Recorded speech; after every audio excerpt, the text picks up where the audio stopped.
I might take that one. Fantastic. And now one that I don't have on the table here, but another one that I definitely want to talk about because it's within this sort of realm is coenzyme Q10. Okay. So that's an incredibly good, very strong antioxidant.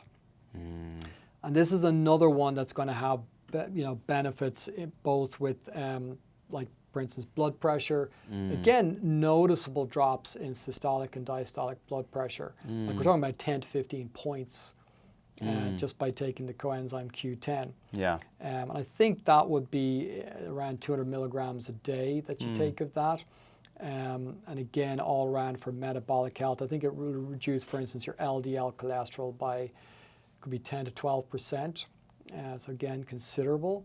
So that's another really good one. So I'll kind of put those together for different things. So if somebody has elevated blood pressure, maybe their blood sugar isn't perfect, maybe their cholesterol profile, and they're just looking to optimize or improve their health for cholesterol, blood pressure, and blood sugar, then I might even stack them where you go berberine, coenzyme Q10, and the annatto form of vitamin E.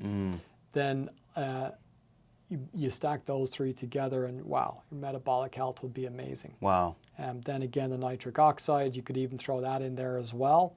And you're really covering all these different areas like very effectively. Wow. So yeah, pretty fascinating, amazing nutrients that really are having phenomenal results in metabolic health. Yeah, that's fantastic.